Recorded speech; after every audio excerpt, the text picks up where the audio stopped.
Well, hello, everybody. I hope you can all hear me okay. I'm Catherine Nicholson from Sweep. I'd like to thank you all for joining us on this webinar, our session entitled How to Accelerate Your Sustainability Transformation in 2024.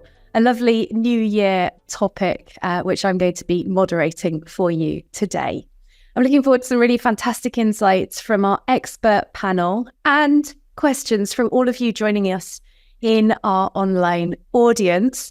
So this is how it's going to run today. First up, we are going to hear some presentations, some predictions from our three panelists.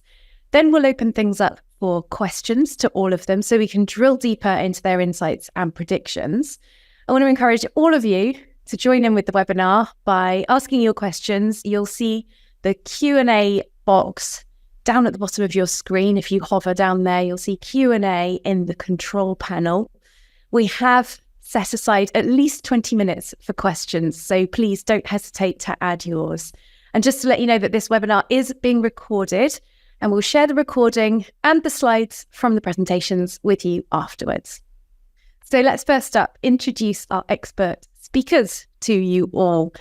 We have with us Husson Delacour, our very own CEO and co-founder of Sweep. Also in Paris, Husson, Vice President and Principal Analyst at Forrester. And Andrew Winston joining us from the United States, founder of Winston Eco Strategies and co-author of Net Positive, How Courageous Companies Thrive by Giving More Than They Take. So I'm going to first hand the floor over to Husson Delacour. I'll just give you a brief introduction to Sweep before I do so. Sweep is the company that streamlines carbon and ESG data management all in one platform, enabling you to track, disclose, and act. Our software helps companies to achieve climate targets and make data-driven business decisions all along their value chain. And we're working with companies all across the world in many, many different industries. Husson will tell you more about this. Husson, can you first talk us through the key sustainability trends that you're foreseeing for 2024, and also what you're seeing happening with some of these companies, some of the logos on the screen right now, some of the companies that are navigating this space, perhaps even starting with Sweep? Yes, thank you very much, Catherine. Really happy to be with you during this webinar. So yeah, Sweep will be 4 years old in 2024.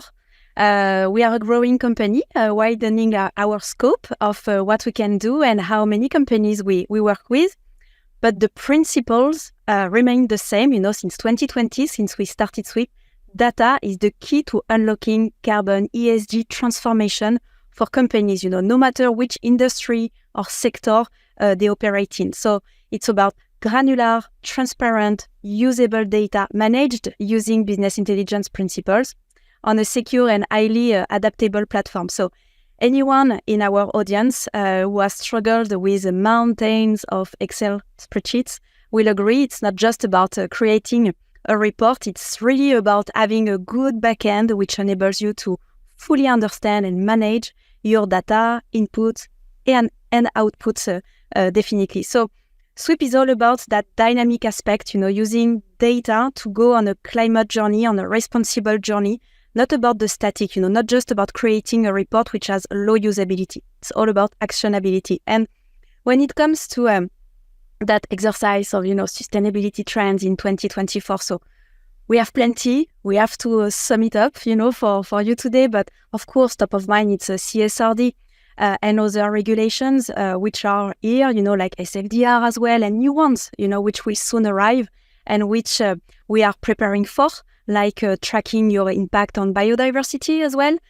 There is another trend, definitely an annoying one, with lots of estimates, but it's the high cost of non-compliance, definitely. Compliance has a benefit, it's improving your transparency, it's enhancing, your credibility, it's driving sustainable practice that are not only good for the environment, but also for the long-term success of your company. Remember that we are calling our customers, the forever company. It's right in this, in this direction. And also C-suits will see more incentives, to take climate action as their revenue are impacted. Of course, I could not talk about artificial intelligence. Definitely, it will accelerate, climate action, but you have only if you have the right team working on it. So some teasing that I may not, that I shouldn't do that, during that call with hundreds of people, but Sweep is getting ahead of the AI game, definitely. So we will introduce you more to come, I don't want to tease too much, but we have several new AI experts, to bring even smarter and faster functionality to our data management platform. Stay tuned. What we are sharing, it's not just us, it's not just my vision. Sweep works with companies from almost every industry who have big, complex value chains, and they demonstrate the directions of many of the trends we are discussing together. So just to give you some examples, but the energy company EDF, which has operations on 5 continents, for example, the cosmetic company L'Oréal, which has 35 global brands and operates in something like 150 countries, I would say. France, national railways company SNCF, but also the American multinational investment firm BlackRock, so we are sharing that trends, trends we are seeing with our clients and partners. With them, it's the same. CSRD is focusing minds at major companies on ESG reporting, definitely. We are ready to help them. CSRD and other regulations, are also bringing about action along the value chain, which is great, as bigger companies encourage smaller suppliers and partners to make improvements, to their own environmental footprint. So I see a growing understanding across company leadership that data is at the heart of it all, and the network is key. Carbon, ESG, it's a data and a network problem, so think about it when you are making the choice, for your 2024 choices, definitely. Thank you so much, Rachel. Fantastic to hear your thoughts there. And we're going to hand over now to Thomas Husson, as I said before, Vice President and Chief Analyst at a company that we at Sweep are really happy to be partnering with, Forrester. And Andrew has got a great presentation for you. Sorry, Thomas, over to you, Thomas. Thank you very much, Catherine and Rachel. Very honored to join this panel discussion. So my name is Thomas. I'm a VP and Principal Analyst at Forrester with an independent research and advisory firm. And I'm just going to take roughly 10 minutes to walk you through the state of sustainability transformation and a few O2s that we will discuss moving forward. I think until recently, environmental sustainability and climate change has primarily been perceived as a risk.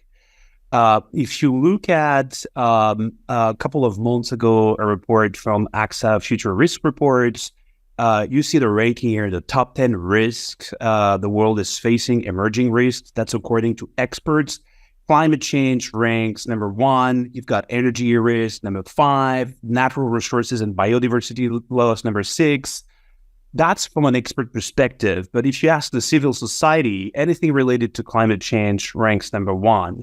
And I'm sure you've looked at the news that the World Economic Forum recently published its own risk assessment, and clearly extreme weather ranks number 1. And if you look down the road, among the top 10 risks, you have 5 risks that are related to the environment, including biodiversity loss.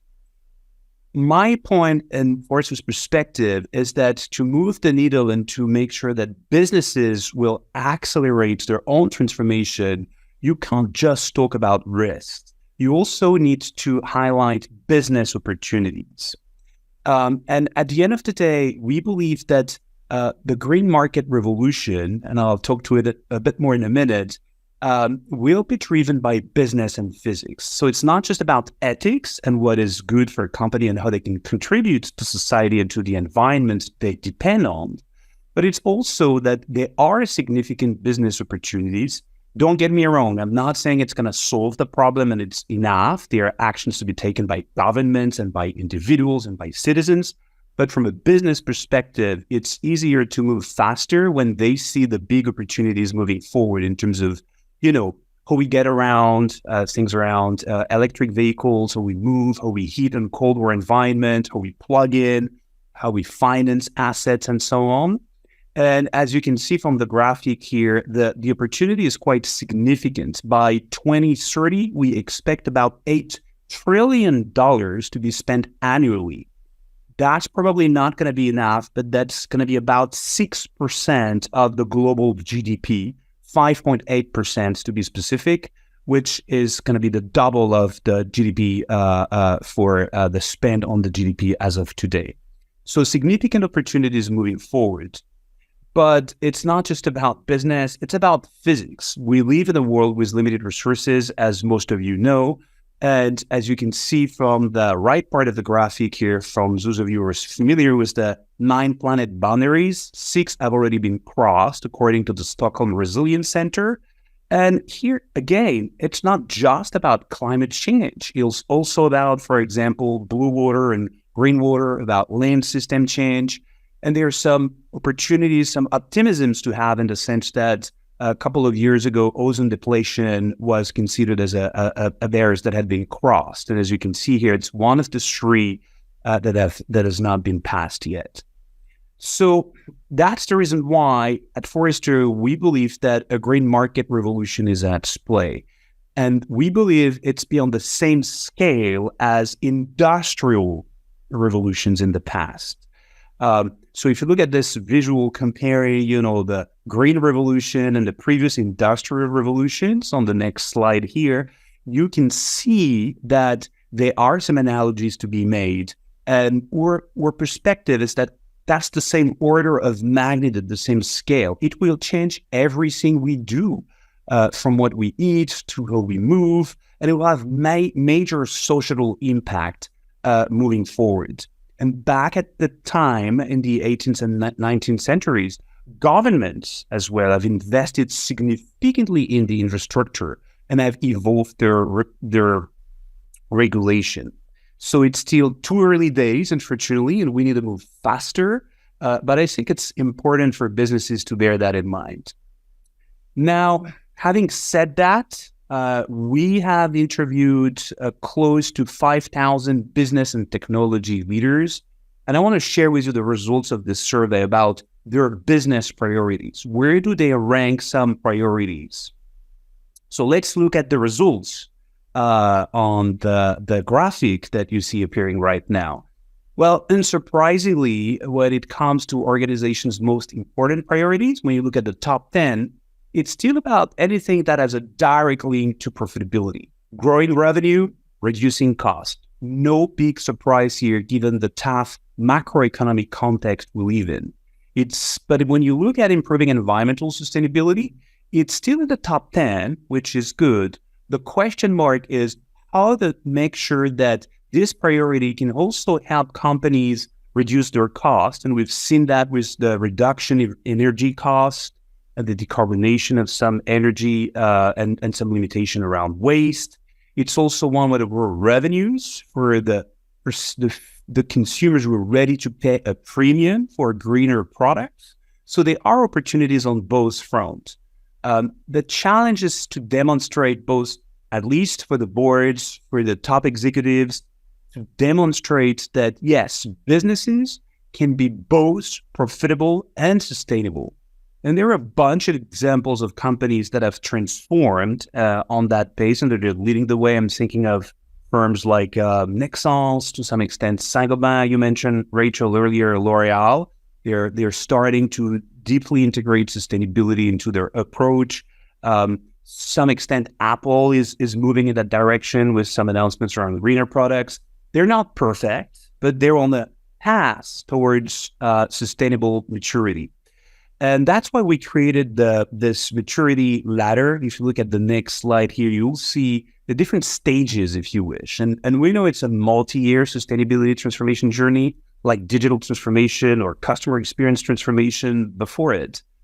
The problem is that the majority of firms today are at the compliance level. It's about the regulation and ticking the box with CSRD and some other regulations in different regions of the world. Or it's about being at the commitment and roadmap stage, having made some commitments that they will be carbon neutral by 2030, 2040, 2050, but it's not yet well executed in each business function, in each country, in each business unit, which is what the operational excellence level is all about.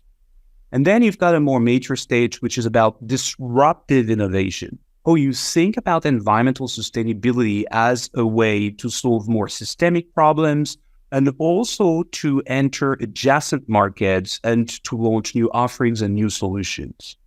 And there are very few players, if any. It's more an aspirational stage, this notion of future generation safe. You have some startups and some players in this. The challenge is for larger firms to transform because they have a legacy to deal with.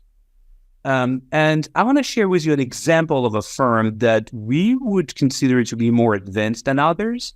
It's actually Natura, the Brazilian cosmetic company. I had a couple of months ago the opportunity to interview Andrea Alvarez, the former CMO at Natura. And as you can see on the quote from Andreas, she told me at that time that the reason why Natura was more advanced is that obviously she was very close to the founders and to the strategy, but that on top of marketing, she also owned innovation and R&D, which is a way to evolve the offerings. For marketers, it's not just about decarbonizing the media, it's about the product, it's about what the major carbon footprint is, which is often on scope 3, as you know, working with suppliers and with the entire ecosystem. And what's interesting too here is that at that time, she owned also an integrated environmental, social profit and loss approach that they borrowed, by the way, from Caring. So there are firms that are more advanced. But if we look at the bigger picture and take a step back, see some data here.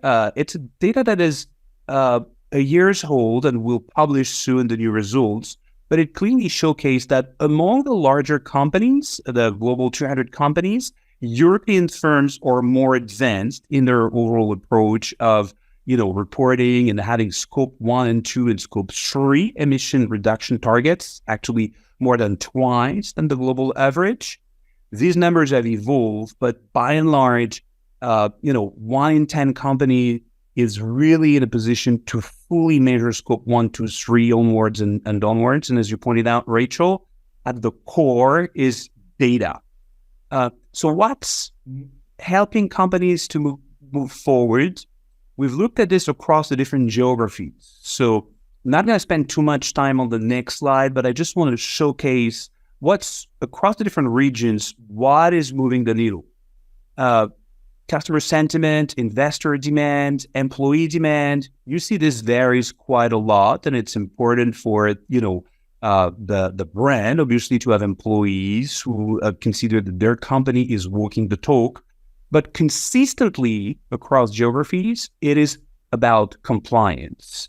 And CSRD indeed in Europe, but also some potential news we'll discuss about, SEC regulation or what's happening in California may help North America move faster. We'll discuss this. That's what's moving the needle. Hopefully, there are also other drivers around consumer demand, employee demand, investor demand. It's a combination of factors. Now, if we look at what's preventing firms from accelerating, as you see on the next graphic, well, it's not so much about the cost of the transition. It is not so much about the skills required to accelerate. There is to some extent competing business priorities, as we've seen, and it may appear for some, which is not necessarily true, that you can't be profitable and sustainable. But by and large, it's about the lack of executive ownership and authority. This is really what's changing the game. And that's why I want to share with you a framework that we created about the top 3 key success factors when it comes to sustainability transformation.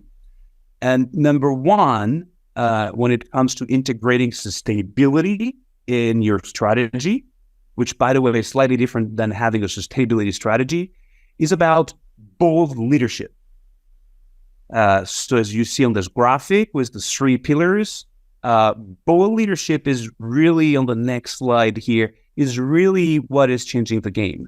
Because if your CEO and if the top C-level of the companies are not ready to not just define a unique purpose, but to align the business model with this unique purpose, it won't work. And there are good examples of that. Tom Pullman, who Andrew knows very well, having written a book with him, and I'm sure he'll talk a bit more about that. Yvon Chouinard, Randerson, Emmanuel Stader, and a few others. You need the top management to really share the strategy and embody change. But it's also about sustainable execution in each business unit, in each function, driving action deep into the company. And last but not least is about trust and how you build trust, aligning multiple stakeholders. And that's why we see the role of chief sustainability officers evolve. This picture of a conductor that you see appearing on your screen now highlights how the role is evolving. It's more about orchestrating change in the company. And more often than not, we see CSOs at companies that are more mature reporting directly to the CEO. To a lesser extent, there is a growing trend around them reporting to the CFO because of CSRD. But what's for sure is that the chief sustainability officers that are leading the pack are empowered with authority and influenced by the CEO and the board. And I invite you to read this piece from HBR on the evolving role of chief sustainability officer if you're our CSO yourself and haven't read it yet. So that's one of the key success factors. It's also about data.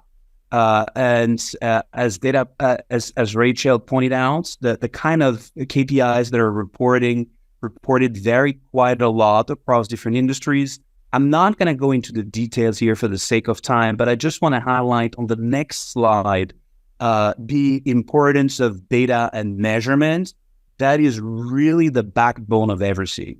So if you look at this visual on the next slide about sort of the green IT framework, the notion of procurement, operations, and retirement, at the core is about measurement tools and processes. It's about the data you collect and clean, and to really go deep into estimating the footprint and the various scope 1, 2, and 3 in the action plan.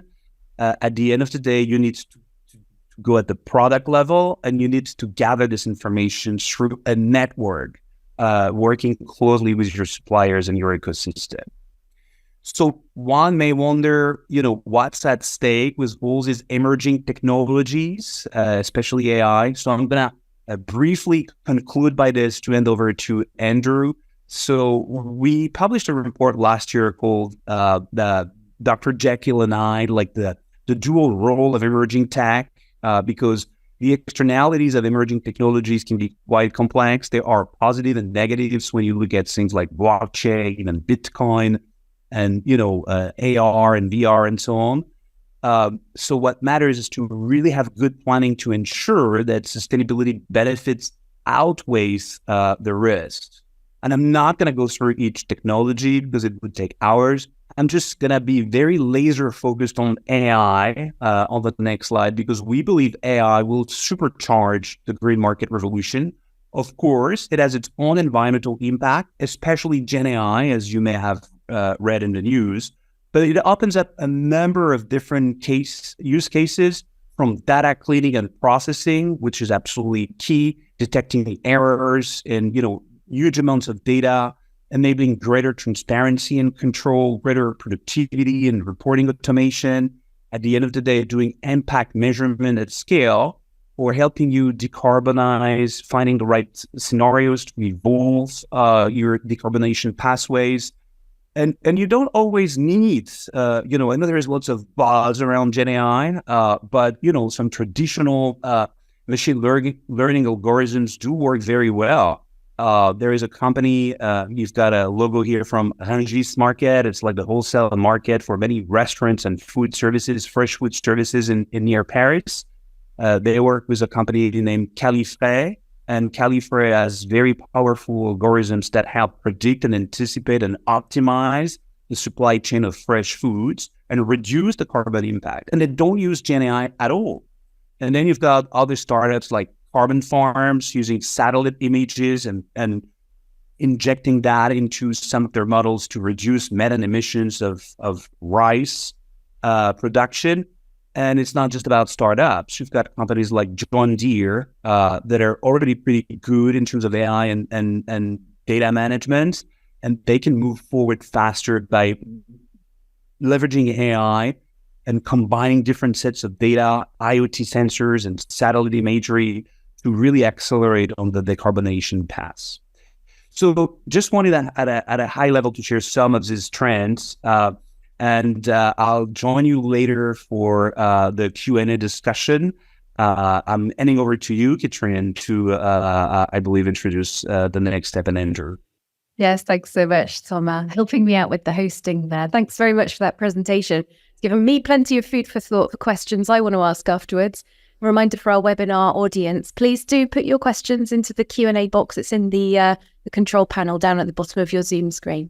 But yes, let's hand you over now to Andrew Winston, who's joining us from the West Coast of the United States to give his perspective on megatrends and how to accelerate your sustainability journey. Over to you, Andrew. Great. Thank you so much for having me, to everyone at Sweep. Actually, I'm on the East Coast. It will be really early on the West Coast. So I guess good afternoon to the folks in France. I guess I want to say just a few words, kind of big picture, step back a little bit, and then we can kind of all talk and take questions. We're in a time, I think everyone can see we're in a time of, I think, chaos in human history. It's a time of unbelievable change, exponential change. Some of it's been building for a very long time, which is what exponential change does. It comes upon you very, very quickly. The change in our natural environment, and you saw from Tomas's data that we've kind of hit the limits on a bunch of things, in particular climate. And I've seen more change in expectations of business, what it means to be a business in the last few years than in the 20 or so I've been in this field, the kind of overlap of business and society. There's just a radical shift happening in what business needs to talk about. So multinationals really can't just talk about shareholders anymore. It isn't really fitting the time. It isn't really fitting, especially what younger people expect. And, really big picture, there's a few kind of giga trends and giga challenges, the ones that are really existential, that are threatening our ability to thrive as a species. There's you saw from those limits, there's a number. I kind of boil it down to climate change and inequality, kind of the main environmental, kind of biophysical problem and the main social problem. They've both gotten much worse in the last generation or two.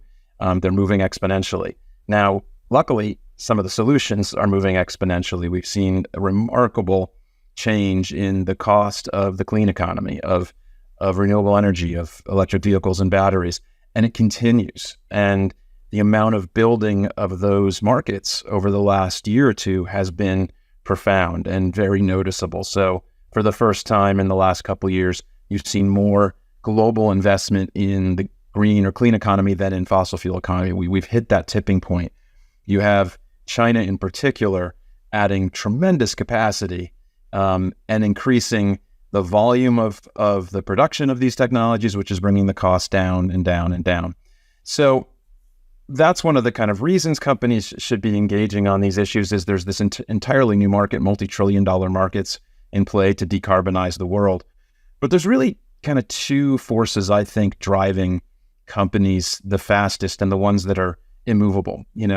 I think the market for the clean economy is one of them, but markets go up and down. There can be supply chain problems. There's some reports that maybe solar won't grow as much this year just because supply chain growth maybe isn't keeping up. But there's two things that are more fundamental to how we work. And one is just the expectation of transparency, to know everything about every product you buy, every service, where it came from, where the people paid a living wage, what's the carbon footprint. And this isn't just a kind of consumer or business customer demand. It's increasingly regulated, right? These new laws that are demanding transparency, demanding tracking, demanding data, are going to drive this even faster throughout value chains. And second is really the biggest change, which is generational. The real shifts in society happen because the norms change, the values change. That's always been the case. And sustainability, as much as, it is about business value, as you heard, it isn't at odds with business value. it is a fundamental shift in our values and kind of the story that we tell ourselves. What's the purpose of business? What's the purpose of the economy? From just shareholder value to something broader, to well-being, to how do we thrive, as a people. And younger people are fundamentally more in line with that. Younger millennials, Gen Z. I have 2 Gen Z boys who are, entering their late teen, early 20s. And it's just a different view of the world and a different view of business, maybe much more skeptical in some ways, but much higher expectations. And it's a much more diverse group. It's a group that believes in climate change, doesn't really need to be convinced about this, understands it as one of the big challenges for the rest of their lives. And it's high up on their priorities. So given the pace of change and these kind of fundamental shifts, I do believe it's time for companies to set their sights higher than, hey, let's do a little better, let's be incrementally better on sustainability. And as you heard before, I wrote a book with Paul Pullman, who used to run Unilever, and our book's about building net positive companies, those that are serving all of their stakeholders and improving their well-being, really across their value chain, across all their impacts. And these are companies that profit and grow by solving the world's problems, not by making them worse. And there's a bunch of companies that have pieces of this story. There's no, I think, one company you could claim is net positive. The system's not in place for that. We don't have a green grid yet globally, but we're getting there. But companies are moving, and there's companies setting very big goals, which is a key part of how do you move in this way and to think more broadly about your goals. So a Microsoft has a goal to sequester more carbon than it's emitted since it was founded. And it just bought, I think, the biggest purchase of, afforestation, kind of carbon capture land in the world. It is kind of putting its money where its mouth is. But the biggest, I think, track or path to being net positive is about partnering, about working together with others, with your peers, your value chain, with governments, and finding the systemic problems and, investing in more transformative partnerships. The problems we have are very big and very shared. And I think data, which is, a big topic for today, is a big part of that solution. You're going to need more information. I just saw a partnership that's kind of a big auto value chain, kind of open source partnership to share data to try to improve the resilience of the supply chains, to try to get much more information about them, make them more sustainable, make them quicker, all of it. There's just going to be much more, I think, sharing and data collection. And again, it's partly regulated and it's partly just what's good for business. And I think the overarching thing for companies trying to be better, trying to be net positive, is to think a little bit differently about the story. You heard Thomas say that sustainability isn't at odds with business value. I mean, and I'd say not only is it not at odds, it's the path to business value. All of those top priorities you saw from his chart, revenue, customer service, innovation, stronger brand, more resilient, employee engagement and happiness. Sustainability is one of the core paths to all of that. And in fact, I don't think companies are going to be able to create value without taking into account the global limits we face and what's expected of them by their employees, by their customers. It is the path. So that's where we are. We've come through some very volatile years. There's been increasing focus on transparency and on what younger people want, and an unbelievable shift in the clean economy. So where are we going now? I mean, this is a time for, hey, what's in the new year? I have an article coming out probably in a few days about kind of the things I expect or predict. I think prediction's always a little bit risky, but the things I think will be coming this year in the sustainability realm, kind of from the things I can definitely predict and say I'm most confident in to the least, are the fact that climate is going to continue to be getting worse. We're in an El Nino year. I think people haven't quite grasped that the weather now is the weather. This isn't like random extremes. This is how often these huge wildfires and storms and hits to different value chains and to communities. This is now the norm, and it's getting worse. It's getting worse until we start to truly reduce carbon. So that is a guarantee. We're going to see more extremes again this year all over the world. Second, I think reporting and data will continue to be the focus. I've seen many surveys showing that sustainability execs over the last year and a half have moved from, integrating in strategy, accelerating like we're talking about today, that being their top priority, to reporting, gathering the information and answering the new regulations is kind of the top priority. It's understandable. I think the risk is we spend too much time on the machinations of it and not on, actual work, but it is understandable. I think what we're going to see, though, is an increase in investment. We're going to have to see more people and more money put at, what's called non-financial reporting. If you consider the scale of financial reporting, literally millions of people across companies in the big accounting firms, in CFOs' offices, we're going to need more than just the CSO to be able to put out integrated reports or reports on a bunch of different metrics that are hard to measure, that we're developing tools for. So that is almost guaranteed. Third, the clean tech explosion will continue. There's just way too much commitment already. Again, as I said before, there could be some value chain, supply chain issues, but fundamentally, we're going to see rapid increase in solar, wind, storage, and I think a bunch of other technologies like building technologies, AI, as we heard, used to make things more efficient, transportation more efficient, all of it. We're also going to see, because the clean economy is coming on so fast, we're going to see more, I think, distractions, more straw man arguments.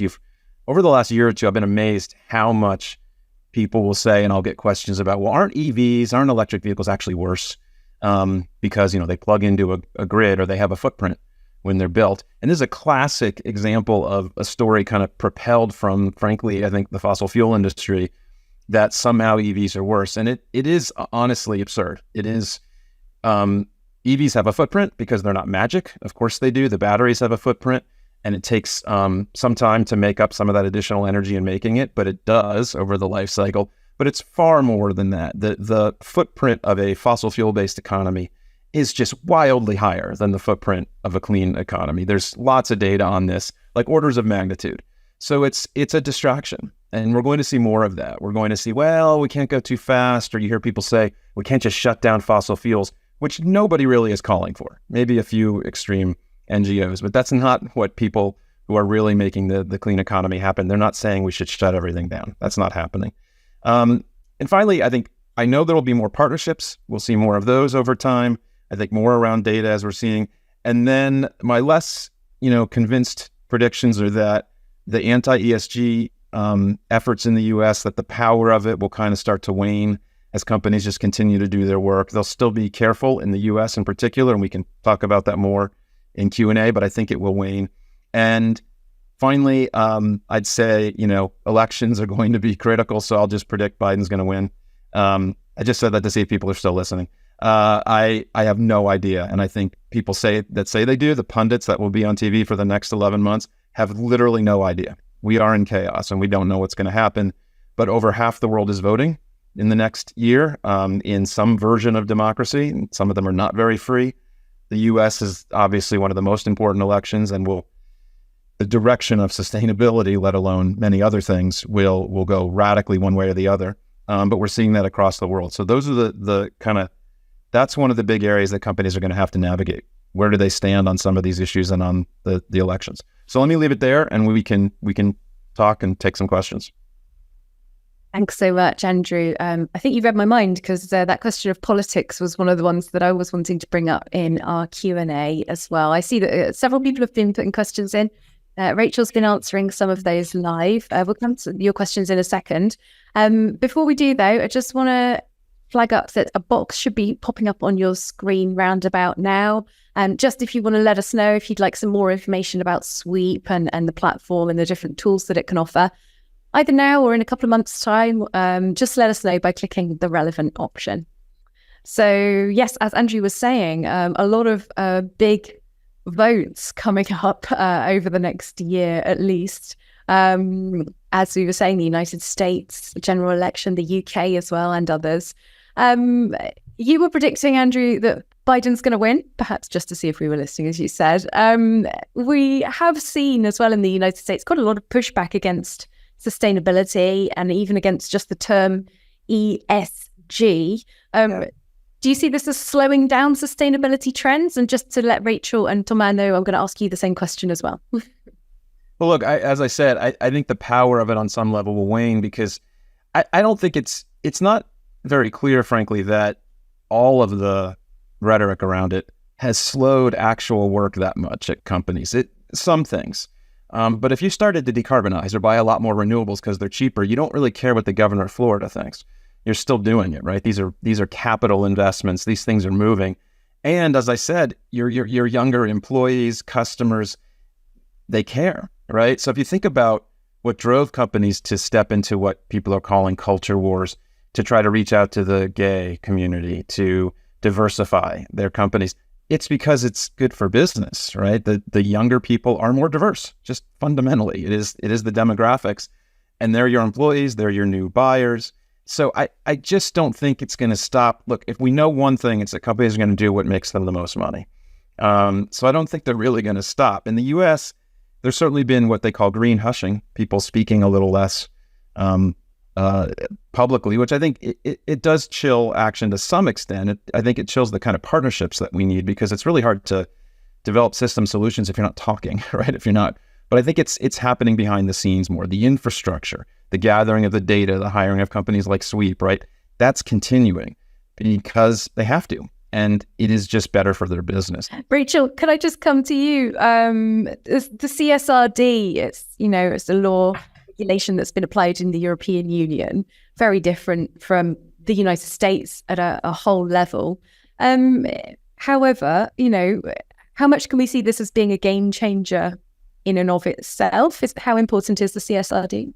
To right up with what Andrew was saying, it's a very short-term move, to backlash that ESG movement for all the reasons you explained before. And as a person, as an individual, I really welcomed, that CSRD, that, coming from the regulator, because at some point there is that urgency. We don't have time, and we need to harmonize the action. We need to, because when you have the data, the compliance, the reporting, the transition plans as well, who are asked, attached to that CSRD, it means a lot in terms of collective climate action. It means a lot.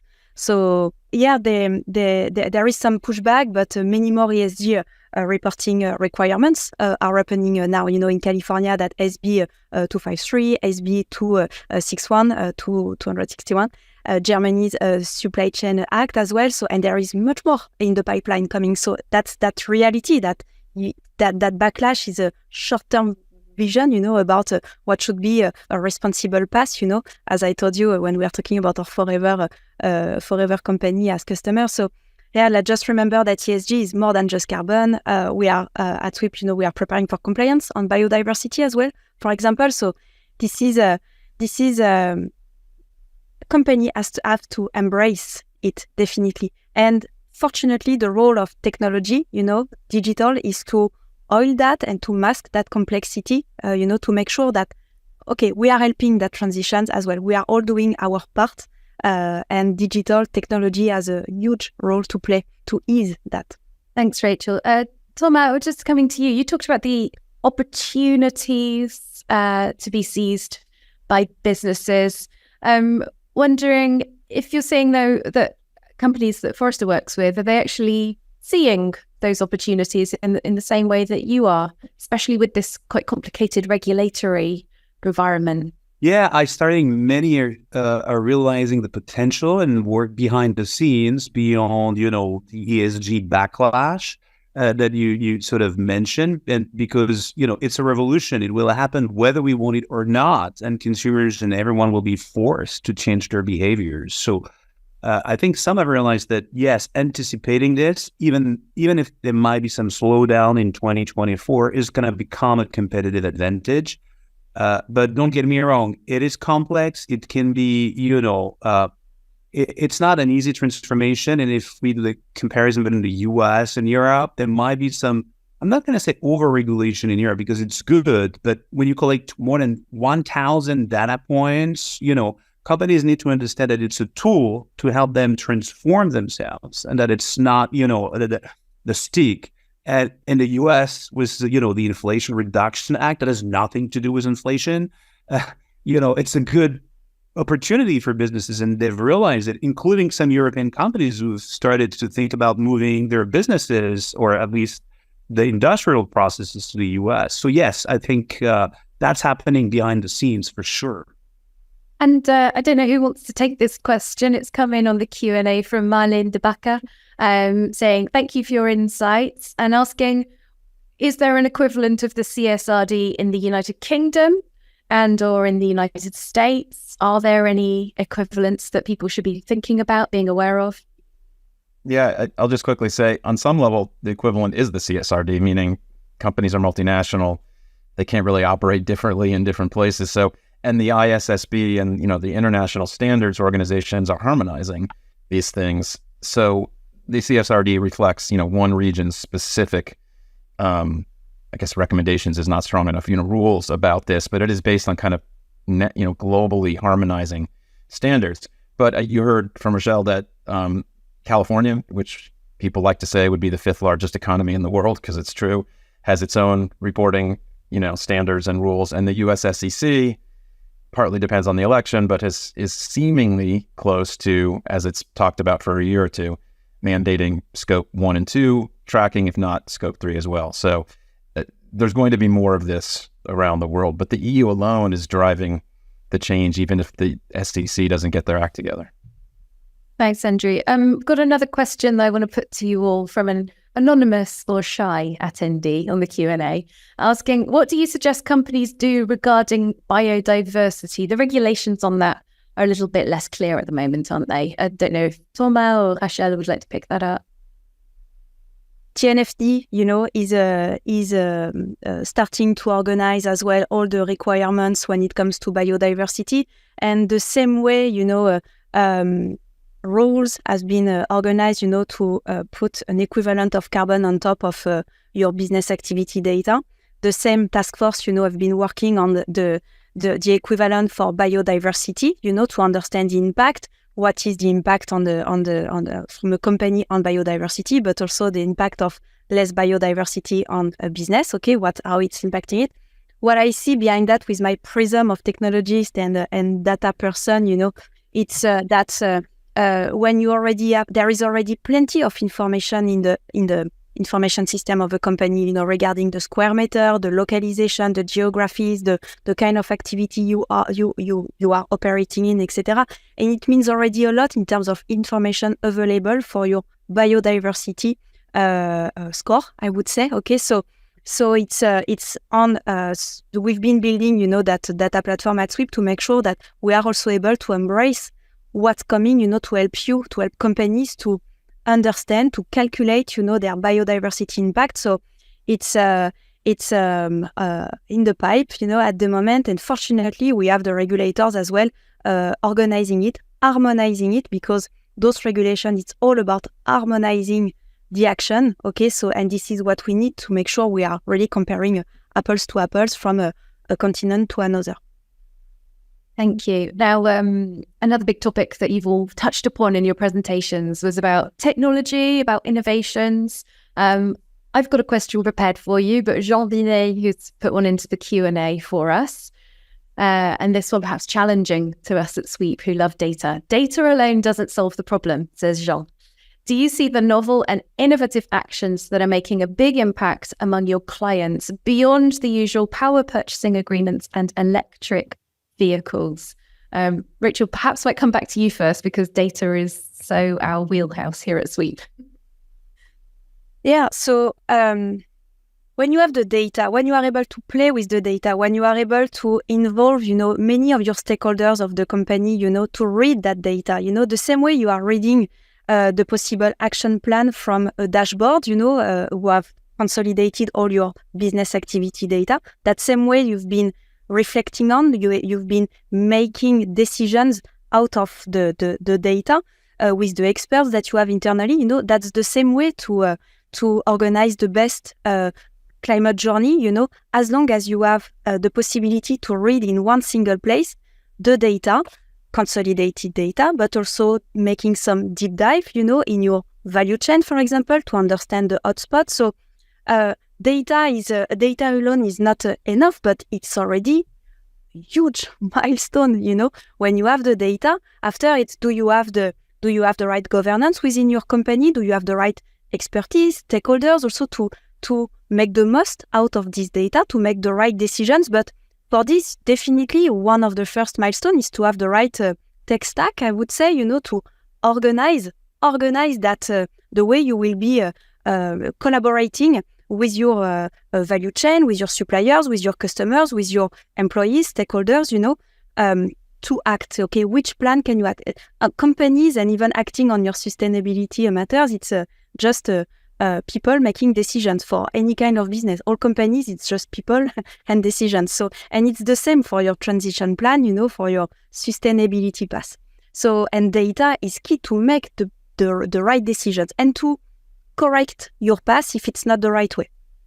I think I'd just add quickly in terms of specific innovations, you could look at what's happening in some of the heavy industries, surprising kind of movements in steel, cement, aluminum, these areas that add up to a pretty big chunk of emissions.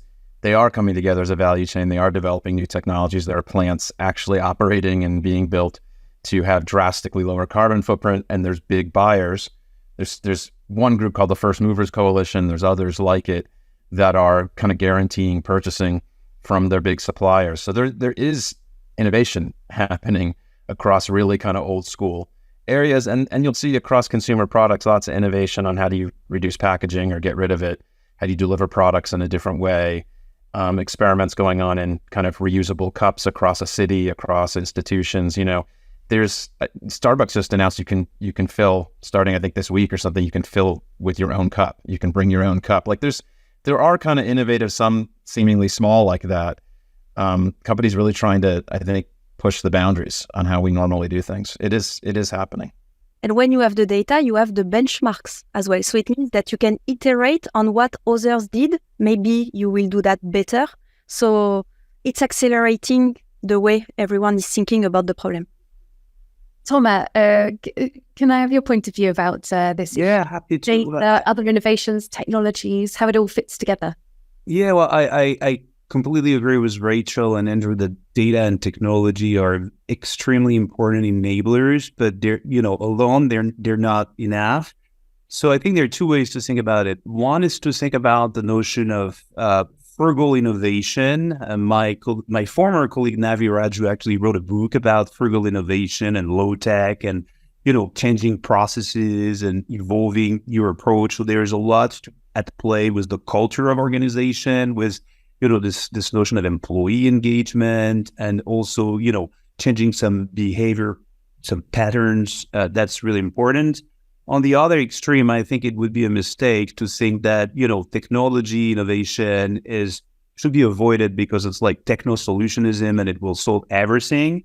But let's face it, we're talking, when you look at IPCC and some of the conclusions, it's about science. And so if we trust IPCC results and we trust science, then we should also trust science when it comes to technology innovation. And there is so much to play when you look at what's going on in climate tech and green tech, that yes, it will be part of the solution, no doubt.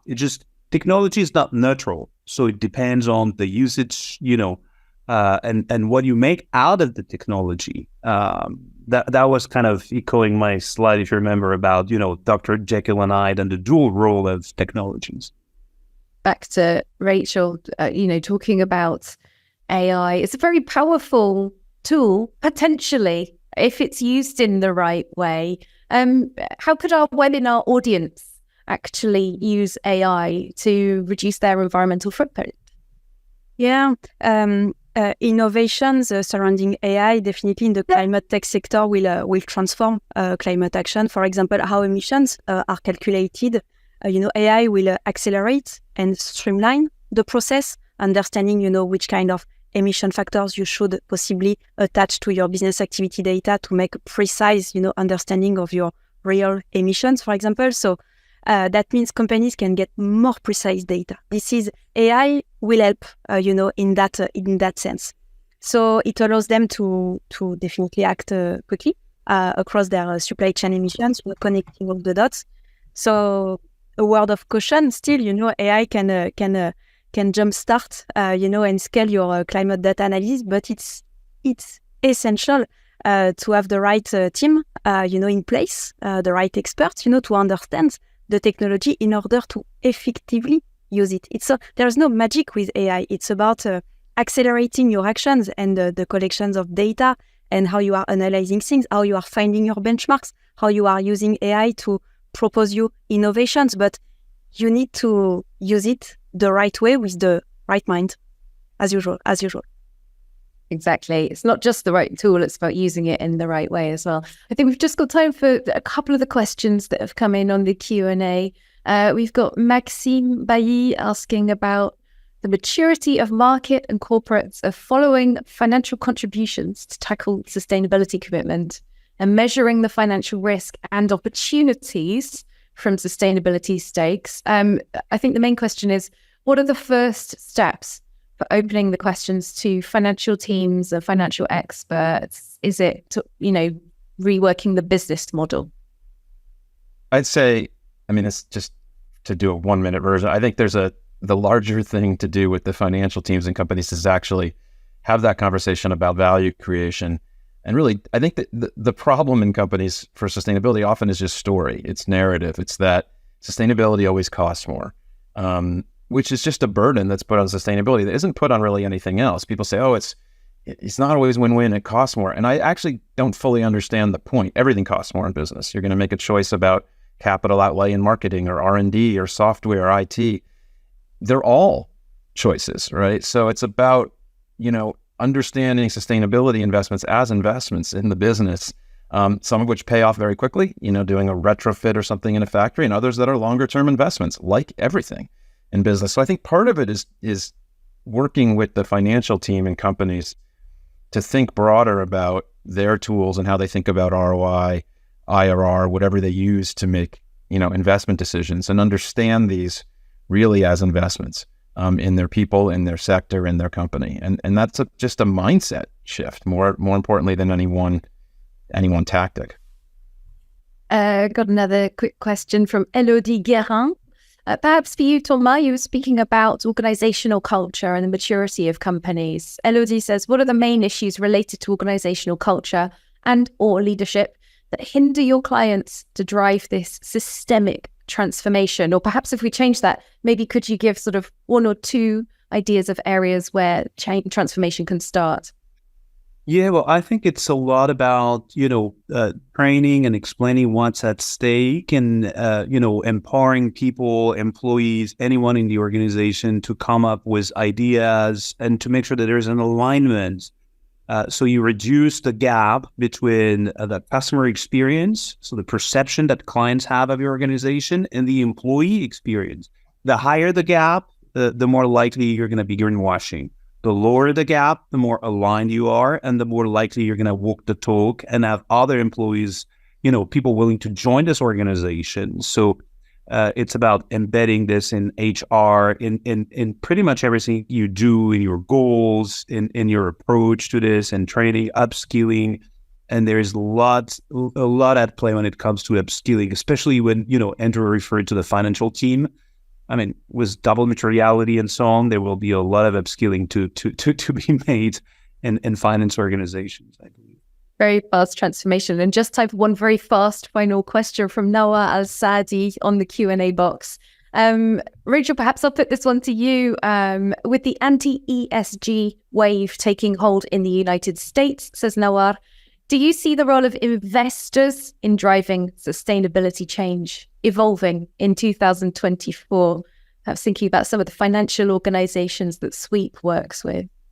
Yeah, it's a bold move, from some investors, to make sure that they are still asking the right ESG questions to their portfolio companies, and and I think that for all those financial institutions, knowing that they are, sticking, to that ask about ESG, make sure their portfolio, or their investments are the greener as possible and not anti-ESG. It's a way for them to get the best companies of the future who will want to work with that kind of investor instead of others.